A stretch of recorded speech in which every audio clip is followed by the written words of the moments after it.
Hi, everybody. Welcome to another episode of the Perform Happy Podcast. I have a special guest with me today, Dr. Jenny Borda. She's a former gymnast, coach, and a current physical therapist specializing in gymnastics, wellness, and performance. Jenny, welcome to the podcast. I'm so happy to have you here. Oh, thank you so much for having me. I'm excited to chat with you today. Yeah. So, okay, I always like to start at the beginning. You were a Okay. gymnast like me. I was actually I was the definition of a gym rat. My parents both coached when I was little. So it was like the toddler in the leotard constantly in the gym. Cute. All those little bellies. And you have a little Yep, one who runs around in a leotard too now, don't I you? do. I have a little one. She'll be 3 on Wednesday.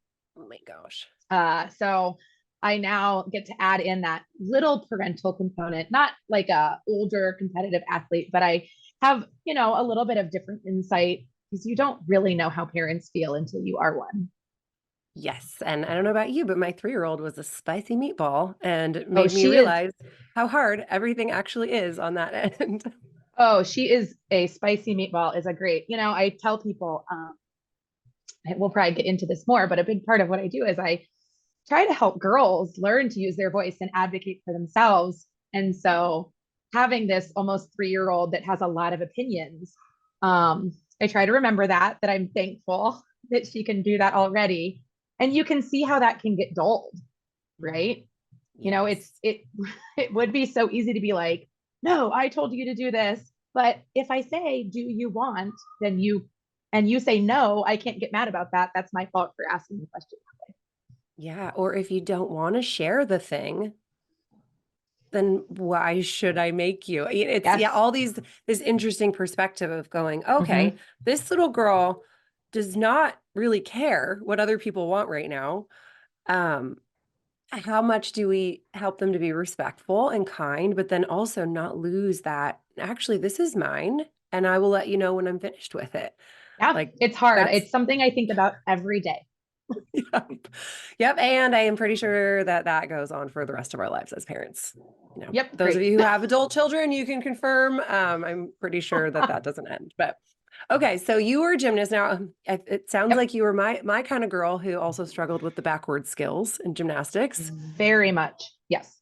Yes. Okay. How did you navigate that? Because you went all the way up to high level gymnastics and even into Yeah, college. I was pretty high level. I walked on as a college athlete. I actually did not stay on the team very long. I think some injury stuff that I don't know if it was managed the way I would want something managed these days. It's just some culture stuff. Some of it was just my own figuring out how to be this like mini adult and what I wanted from life. So I did not do college gymnastics long. I got, enough to get a little bit of the culture and have a little team atmosphere. But I moved into coaching really quickly. But the back tumbling, I thought about calling my mom on the way here and asking her some more questions about it because I was pretty young. I think I was 8. And, because I was in a gym all the time, I'd play with double backs and double flyaways off bars and back handsprings on beam as like a 7-year-old. And one day I was like a level 6 because I was competing normal levels. This is a few years ago. So that what we didn't have the opportunity then to not do a back walkover on beam. Mhm. And I literally just wouldn't go one day. And it was everything backwards. There were no back walkovers, no back handsprings, no tumbling on floor. And it was like extremely devastating. Enough that sometimes I'm like, I don't think I remember like some of those years very well. Mm. Yeah. Yep. But you were able to go beyond that. So what was the I was. solution? Or I did how did not you do get through it? gymnastics for multiple years at all. Mm. I took a step away. I went and did ballet, um, did some other stuff. Obviously, I was lucky in the fact that I could go play in a gym with my parents. I by no means, I did not have parents that were like, you have to do this. It wasn't like that at all. I think by the time I was in like 7th grade, my dad stopped coaching. So he wasn't coaching gymnastics anymore. But my mom still did. My mom still judges and stuff. So she's still very involved. But they weren't, I don't think they put pressure on me. But I really just didn't compete. I didn't practice with a team. I could go in and play and do stuff. And it really wasn't until high school that I was like, okay, I think I can try to navigate this. So, I tried to compete through fear for a couple years, not very successfully. didn't do gymnastics at all, came back. And I would still say, even at that time, people weren't great at coming up with completely different options. So nowadays, you see so many kids be successful with just removing the back handspring, like learning to flip out of a round off. People still weren't really doing that then. So, a lot of it was just a lot of mental work. I think I was really, really big on like keywords, what I was saying when I did it, and what I needed to see. So it was like, what do I see? What word do I say?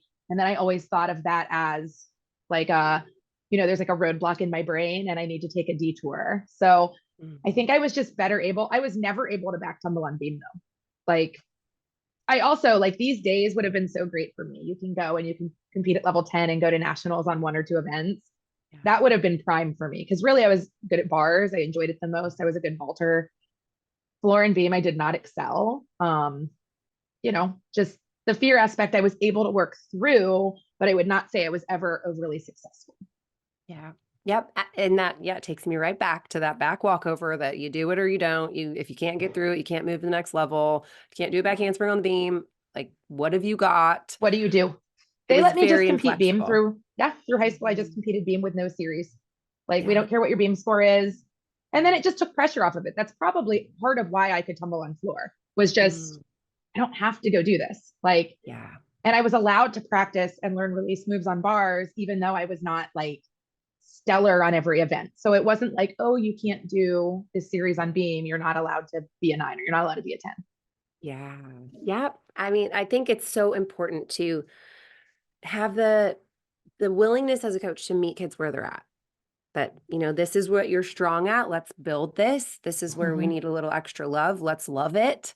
This is where we need to get creative. Let's be creative. I mean, I think when you put kids first and put the happiness and the enjoyment of the kid in the driver's seat versus it has to look a certain way, pretty girls in little boxes or whatever, Yeah. like, why are we here as coaches, to help these kids feel successful? And so you were able to feel successful because they didn't give up on you. It sounds like. I felt cared about.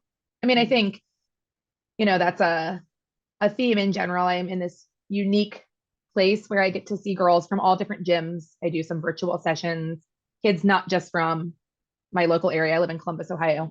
But I'm in this unique place, kind of like you are. You hear stories from all over, and it allows you to see the good. It allows you to see the places we can still improve. Yeah. And sort you of the see when big kids, picture of the sport in general too, as like yeah, the themes that are happening. yes. And I'm always so thankful of all of the different areas I've been in, right? I mean, I was a coach's kid. Like I said, my mom's a judge, so she has a different perspective. I started coaching some classes and birthday parties when I was 14.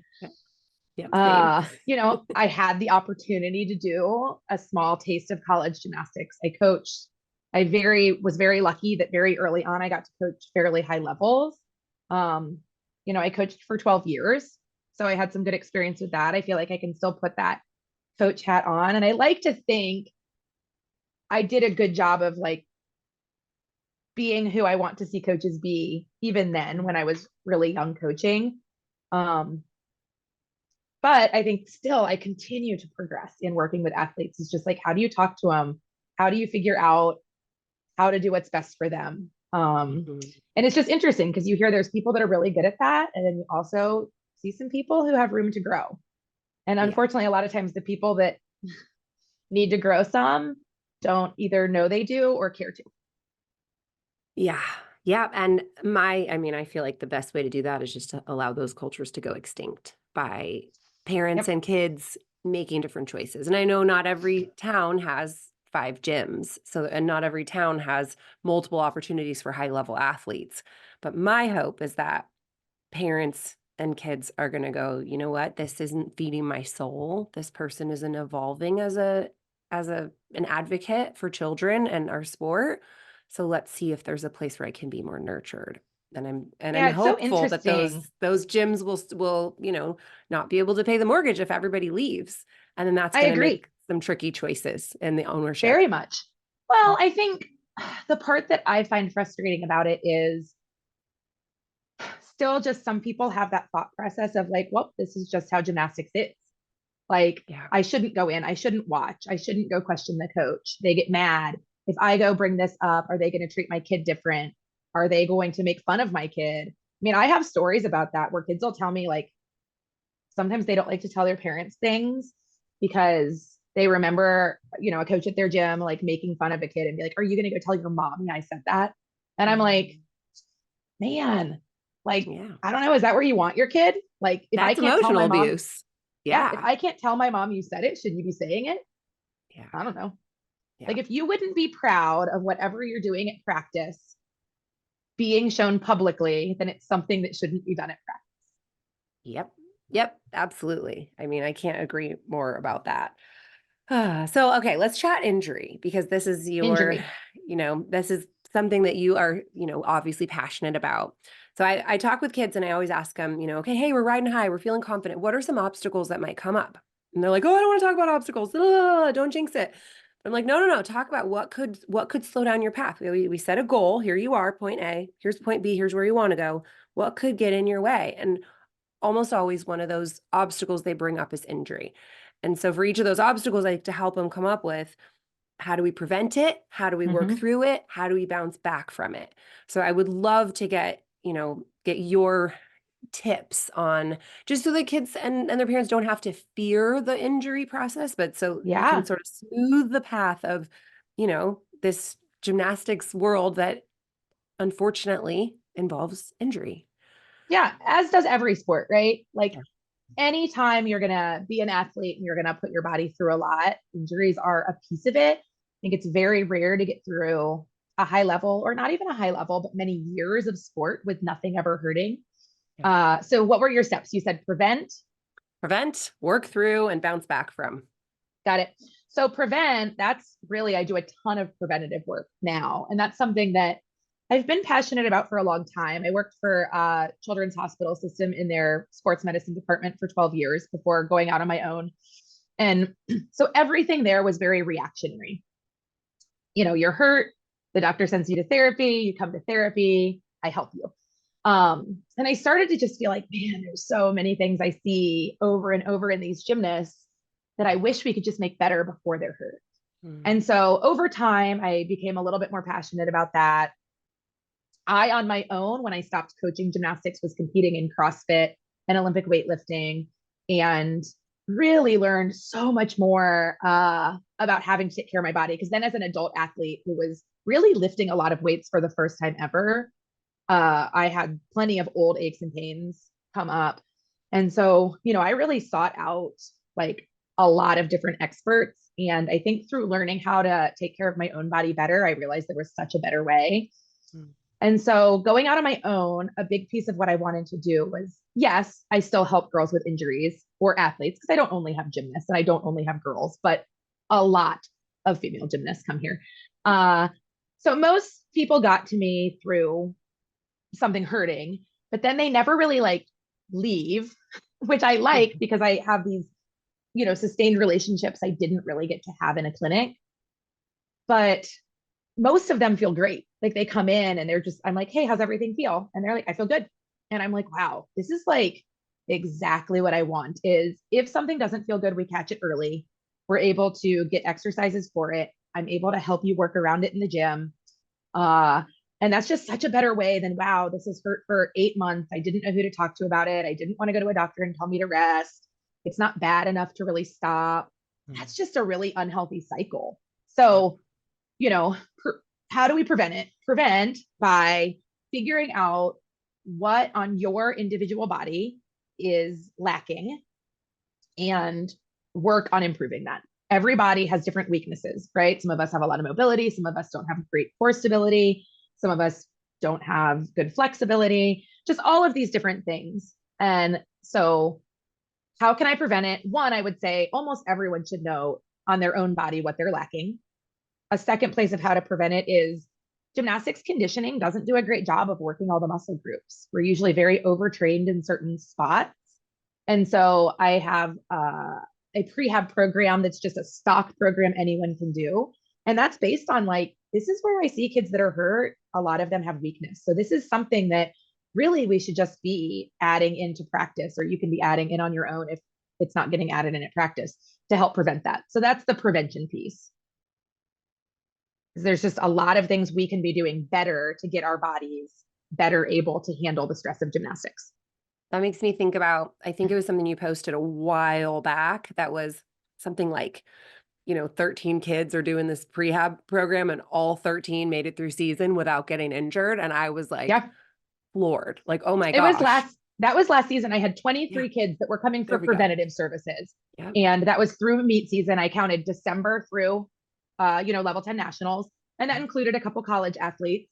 And all of them were able to finish their season. I'm not saying they never had an ache or a pain, but they never had something that was limiting to their performance. Because sometimes you have an ache and a pain and you're not missing things, but you're not performing well either. So I think I was really proud of that stat. I don't, this year we're not at 100%. We're pretty high up there. They're still doing really good, but I've had a couple injuries that I really am like, about just because it is frustrating, but also being realistic that you cannot prevent every single thing. But I think the part that I struggle with the most with prevention is I can only do this small piece of it. If you're training and the conditioning you do really overtrains the muscle, I can't necessarily completely fix that. If for a lot of kids, I feel like a lot of coaches give up on strength training. Like as season progresses, we get really interested in just doing more and more gymnastics. But unfortunately, if you don't do strength training, your body is going to get weaker. And then suddenly it's the most important part of the year, state regionals, right where we're at right now.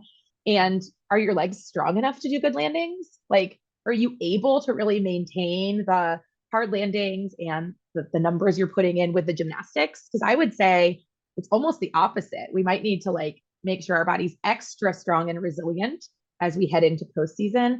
And I think that that's just a completely different train of thought than gymnastics has always been on.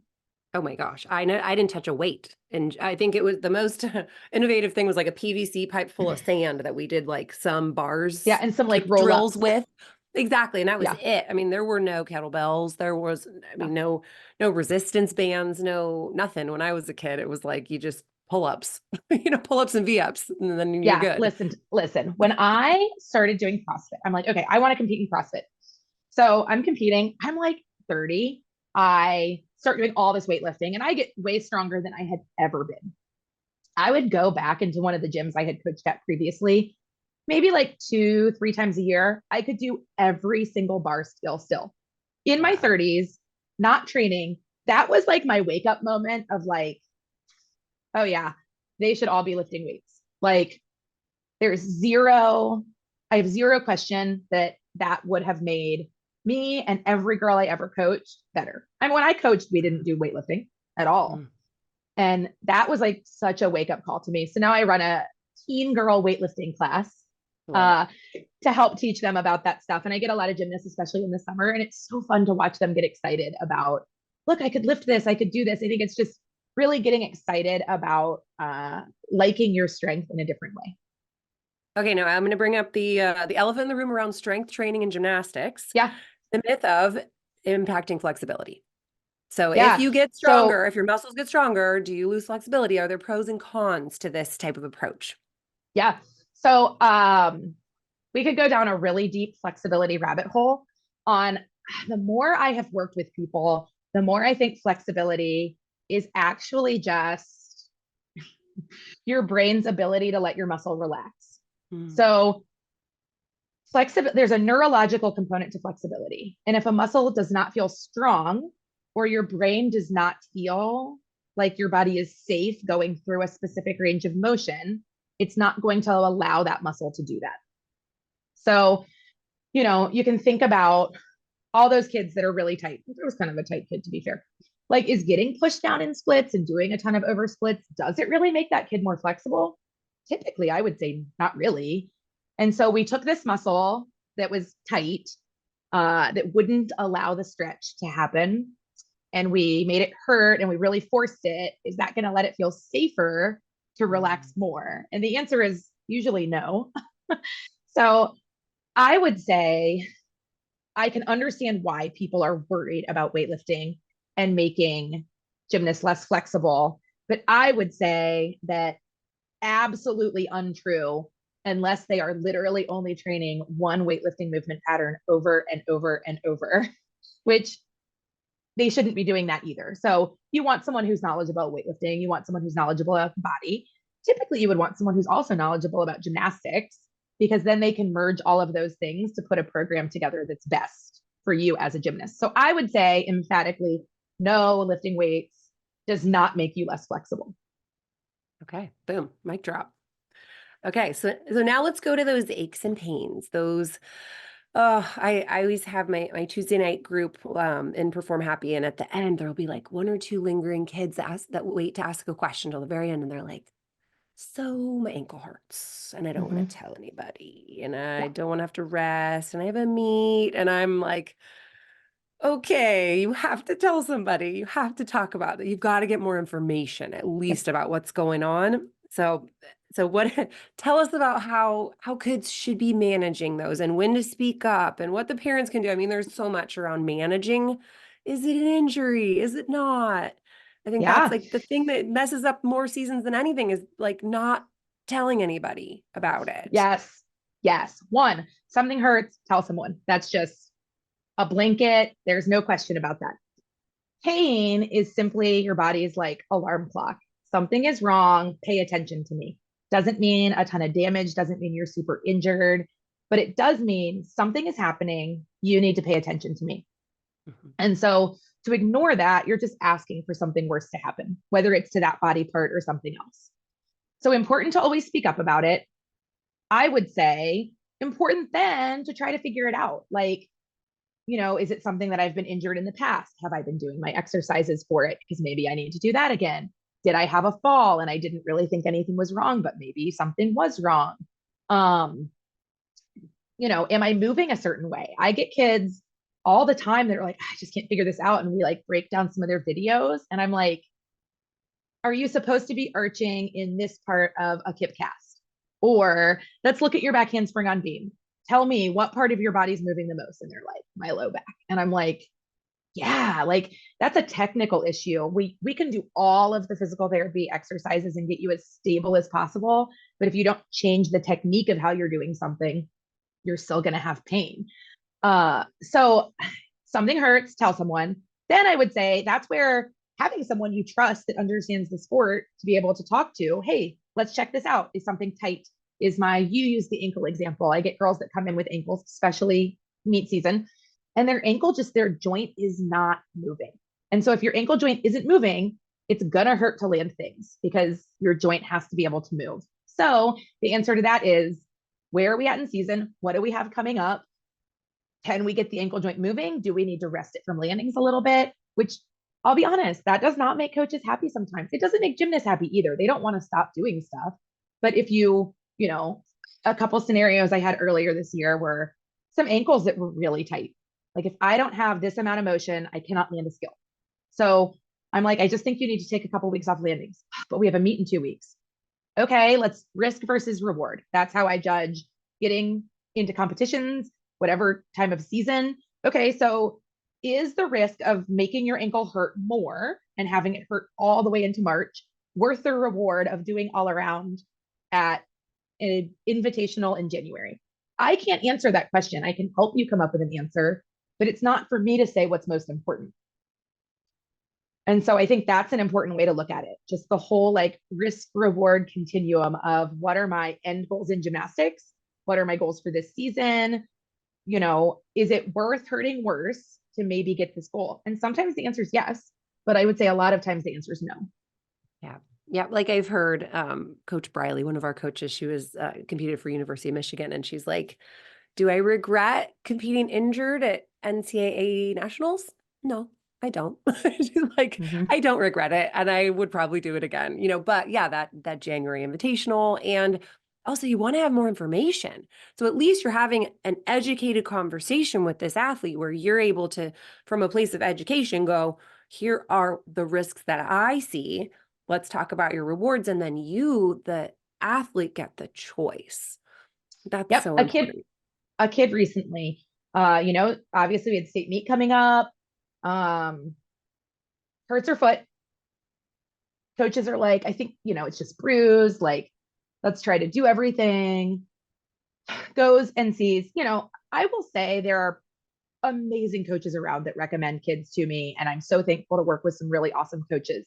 But there's also some coaches around who tell kids not to come to me. Um, which is it like hurts my feelings because I'm no, but I do a good job. But I think what it comes down to is I don't just let them do things. I won't ever tell kids just let your coach decide. Um, and I think sometimes some coaches don't like that. Like they would rather send them to someone who has no gymnastics knowledge and they're allowed to continue to make all the decisions that are gymnastics based. And I would never just tell a kid something just so a coach was happy with me and kept sending me people because that also isn't worth it. That's not why I do this.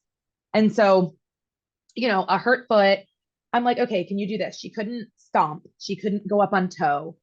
And they're trying to get her to do all around, but she was going to try to do, alter some skills. And I was like, listen, I am not like a PT dictator. I will not tell you, you are not allowed to do this.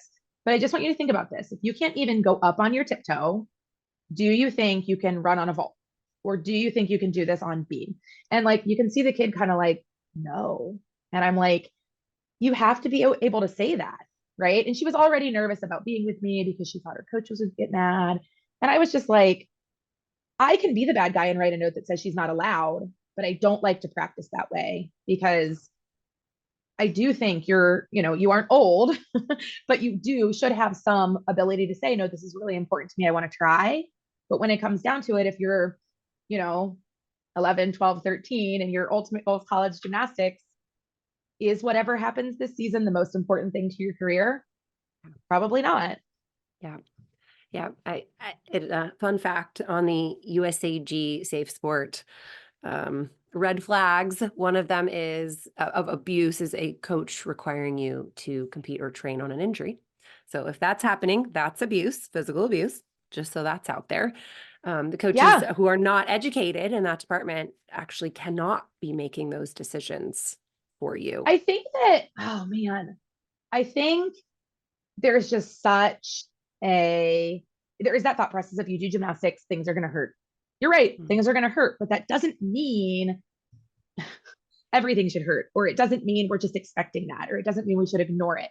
There's different things. I have parents sometimes even argue with me about like, I think it's ridiculous that Jenny says, pain isn't really normal for gymnasts. And I'm like, I mean, it isn't. Like if you think like, yeah, my back hurts, that happens all the time in here. They're coming to me for an ankle. I ask things. I'm like, well, does your back hurt? And they're like, well, yeah. And I'm like, well, why didn't you tell me that? And they're like, well, isn't that just normal? And I'm like, Mm. no, it's not normal for anyone's back to hurt. Is it mean you're terribly injured and can't do things? No, but that thought process of just like gymnastics is hard and you have to be tough and you're going to be in pain, so you might as well just suck it up and push through it. Like that's just, it's a super old school mentality. It's unhealthy. I'd imagine there's a ton of super talented kids out there that left the sport because they weren't believed. And here's the deal, I'll say this too. If you don't believe your kid is hurt, like as a coach, then figure out why they don't want to do the thing. Like, why are they saying they're hurt when they aren't really? Like, there are so many aspects of that it actually doesn't matter to me if you're really, yes, it matters to me if you're really hurt. But if you're saying my ankle really hurts to get out of vaulting, I'm not going to like say, I think you're lying. I don't think it really hurts. I'm just going to ask more questions about it. Like, maybe you're scared to vault. Maybe it does really hurt. Maybe something happened that I don't know about. Maybe you've had a really awful day and you're just like, there's just so many components that it's not fair to just assume someone's faking because you think they don't want to do something. And I feel like that happens kind of a lot too. Absolutely. Yeah. The coach, a great coach, would be checking in with themselves and asking, why would this athlete feel the need to lie to me? If that's the case, either, okay, are they injured or are they afraid to tell me something? Which that's the coach's job to create a more open, safe structure for communication where kids can say, I got my period and I don't feel good. I Yep. just don't feel like I have it right now, coach, or Yep. I didn't get enough sleep because I was up late doing homework and I know I wasn't supposed to, and I don't want to get yelled at. My mom already yelled at me this morning and I just I don't want to get hurt because I don't have any energy today or I didn't like my lunch or, there's 1,000 things that can make somebody feel afraid. Let's Mm-hmm. not let it be the conversation with the coach also is terrifying.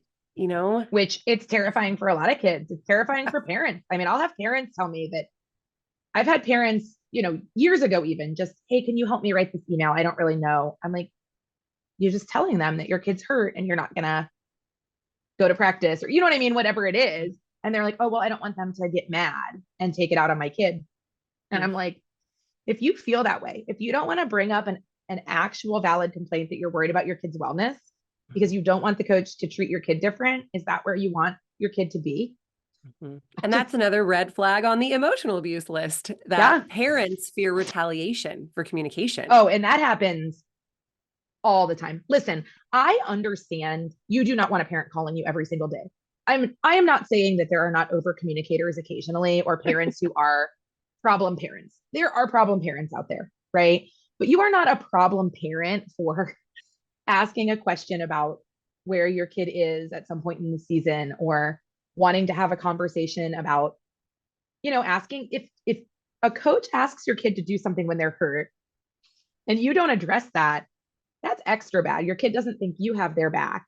They don't think it matters if the coach really believes them. I mean, it's just, that's a whole messy situation. So I think I actually quoted a podcast a few weeks ago from you when you were interviewing Sam Oldham, and just about like, as a parent, if you have a question, you should ask it. Mhm. And if the coach gets mad about that, you really have to reevaluate where you are. Yeah, absolutely. Agreed. And so, okay, what about the kids? So for the kids out there who are like, when is it bad enough to say something? What's your guideline here? I would say, if something hurts, I think it's always bad enough to say something. You don't have to say, you can say, hey, my back hurts. I think I can do a few more, but I'm just letting you know, right? This is just knowledge. I'm letting you know my back's feeling a little bit sore.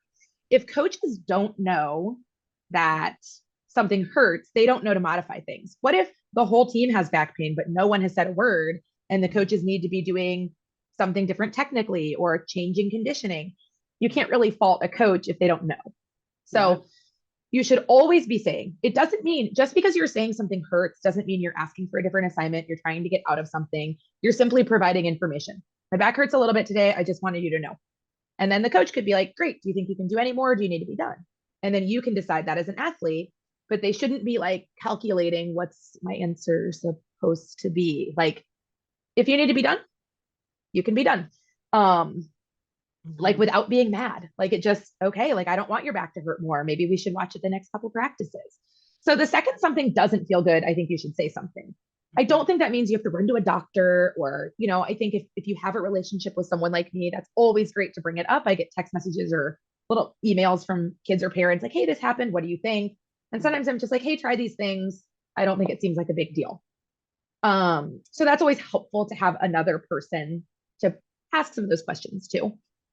Second, I would say, now if you're doing it and every time it hurts, or it's starting to hurt when you're not doing gymnastics, like just in normal life, or when you're doing things, you start to feel like you can't do things normally, that's an immediate like, hey, this is getting pretty bad. I think I need to see someone, or I don't think I can do these for the week. Or because if you're not doing something normally, you're at a way higher risk of getting hurt in a different way, even maybe not Yeah. even that body part. So that's when you need to take it a little bit more seriously. Probably see someone. I know that's not everyone's favorite answer all the time. Um, but there's nothing ever wrong with going and getting things looked at, Just right? more information. More information can be Yep. powerful. I'm always like, Yep. what did the doctor say? And they're like, oh, we didn't go to the doctor. I'm like, Yeah. oh, okay. Well, it could be good to get some more information. Yeah. Well, Just I enough. think I can understand where people get a little bit funky with it, because you have some doctors who don't understand the sport at all. They're extremely cautious. They put Mhm. everyone in a boot and they tell everyone to rest for 6 to 12 weeks. And that's not appropriate either. But at the same time, then that's where you just ask more questions. Like, hey, like, what would be the risk of if we started stuff? Could we start PT now just to get a little stronger? Like, I think that's the other thing. You, Yeah. as a parent and as an athlete, you can ask questions to anyone that you're kind of viewing as an authority figure. Ask me questions. I'll give you my answer. Ask a doctor. You're not saying my kid needs to do gymnastics. Like, she can't rest. Like, probably don't say that, because then they're going to be like, you're cuckoo. But like, hey, a couple questions. Like, she has a really big meet in a couple weeks. It would really be great. What would happen if she trained? Like those are fine questions to ask. Mhm. And if you aren't happy with the medical advice you're getting, it's never wrong to get another opinion. But I had Yeah. a really smart doctor tell me once about my own issue. Just because you don't like what the doctor says doesn't mean it's not the right answer. Mm. Yep. Yep. So And get another opinion if you have any get another doubt. I opinion. mean, yep. And if it's someone who I just says, well, you shouldn't be doing gymnastics if it hurts like that. Well, okay, we're going to find someone else to talk to. Like, if I you have don't people reach understand. out all the time from afar that I don't work with just to say, hey, I wanted to pick your brain about this. And Mhm. I'm just like, yeah, I mean, it seems like that is an appropriate amount of rest, or ooh, that seems a little bit aggressive. I might see someone else about it. And Yeah. and that's just my opinion. My opinion isn't always like the perfect opinion either. But I think I try, like I said, very hard to weigh risk versus reward, to understand the sport and what the sport requires.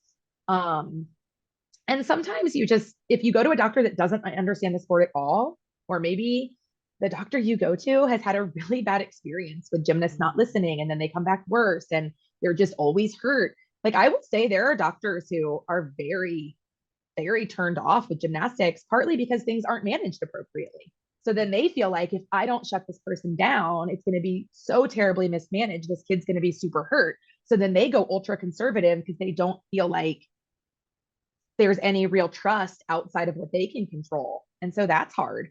I'm very lucky. I work with some great physicians that just give me free reign. Whenever you think they're ready to go back, whatever you think they're ready to do. And I'm always thankful for that. But I can understand how some people don't feel comfortable doing that because whenever you say that to someone, you give a note that says just do things that don't hurt, the kid will take it too far, the coach will take it too far. And then are you really getting better? Yeah. Yeah. Okay. So now the final aspect of this is bouncing back. So Yeah. they're cleared to return. What are some of the Mm-hmm. most important things that kids can do, that parents can do to keep them, climbing that mountain again, getting Mm-hmm. back to strength, not having it, relapse as far as injury? Yeah. So I would say, some of the things that are really important is a really great functional progression. So have I done things in therapy that emulate some of those positions? Not, did I just do a bunch of band work and then I went and tried to tumble? Like you need to have been putting some weight through your wrists. You need to have been doing some jumping in the clinic or with your rehab provider before you would actually try to tumble. Can you jump off a box and land without pain? I also think a really great progression as far as how many new skills are you putting in at practice each time? I typically say 2 new skills of practice, keep numbers between that 5 to 10 area. If it hurts a little bit, sometimes that's just because you haven't done it, right? Yeah. So, and everyone is different, but like sometimes I'm okay with zero pain. There are some injuries that I'm like, yeah, I really don't want that to hurt at all. But then there are other injuries that I'm like, listen, your brain is probably just like, I do not know if it's okay that I'm doing this. And so it's just figuring things out. So, 2 new skills each practice, progress as long as you don't have a big spike in pain or you're not limping or anything like that. We shouldn't be taking medication to get through that because then we don't know like what we're masking. Yeah. And I like the 2 skills per practice because let's say you go to practice and you had a sprained ankle and you do leaps and jumps, you tumble on floor, you do some vault drills, you do beam landings, and then it's blown up. We have no idea what did it. Was it just too much? Was it a specific skill? Did we even really work on the technique that we need to do things correctly? So breaking things down into small progressions allows us to know if it is a problem with a skill, like, am I doing this incorrectly? It allows us to gradually increase things and allows us to really focus on the technique and form, which a big reason we're hurt sometimes is just we're more interested in getting the job done than doing it perfect. Yeah. Well, and those baby steps are key to allowing confidence to rebuild too, Yep. because pain is such a big part of mental blocks popping up or fears or Yes. hesitation. So if you're rushing your progressions physically and pain is happening and the brain is sensing pain, the brain is going to hesitate and then you're, in this cycle. So you're so much better off. I always say slow and steady, slow and steady. You're Slow better and steady. hanging on that low beam longer than you think, getting bored with it, keep that mat in place longer than you need it, keep that coach's hand there longer than you need it, because that just I allows you to feel uh-huh. ease with it. Yeah. I tell people it'll feel really slow. You'll feel like everything is Yeah. just super duper slow. And then one day you'll be like, I'm doing everything. And that's Mhm. how it should be. We should never Yeah. just feel like you should never just feel like, oh my gosh, I went and did all, I have kids all the time. It'll be like, oh no, it felt good. So I kept doing more, but now my ankle's swollen. And I'm like, Yep. just, you got to trust it. You got to trust the process of getting back. You have to realize that like long-term health is Yeah. normally the most important thing. I had a conversation with a kid the other day that we kind of talked about the hierarchy of goals, right? So her goals are, compete at hopes, so get her hopes qualifying score, make level 10 nationals, and have a body that feels good. Well, if a body that always feels good is always the least important goal, then it's never going to be a body that feels good. So you have to sometimes decide, like, where do I put these goals and how do they fit in? Because if a body that feels good is always going to do better gymnastics than a body that hurts. So if we can just take a step back and say, what do I need to do to get my body moving super well and feeling as good as possible this whole summer? Just think about how great your season could be next year when you're not continuing to take 3 weeks off here and 8 weeks in a boot and 4 more weeks in a cast because your wrist hurt. And then it's just cyclical. Sometimes kids are hurt like that because they don't return appropriately. But also when they are hurt, are they doing too much stuff? Like if I'm in a cast and I do so many things on my wrist that now my wrist hurts, what was that time in the cast for? Like, take that time to improve the things you need to improve. Don't overuse something. And you know what? Maybe use that time when you're injured to find something else you really enjoy or are gifted at. Like, don't just feel like you have to sit in the gym for 20 hours a week and feel bad that you can't fully practice. Like, spend more time with friends, learn to sew, draw, read a book. I don't know, do something, but find something else because you are way more than just a gymnast. What an amazing place to end it. I could talk about this with you all day. Jenny, Oh, me too. where's the best place for people to find you if they want some more support or if they want to be able to send you those DMs? Yeah, probably Instagram. It's built by Borda, Borda is my Instagram. Same thing. That's my website also, if you wanted to find that out. But yeah, I have remote clients. I have some stock programs. I have lots of different options to help people that maybe aren't needing in-person care or they're not local. But I love it if you check out the Instagram and find something that helps you. Amazing. So check that out. We'll also put those links in the show notes. Thank you so much for being here today. This has been Thank awesome. you for having me.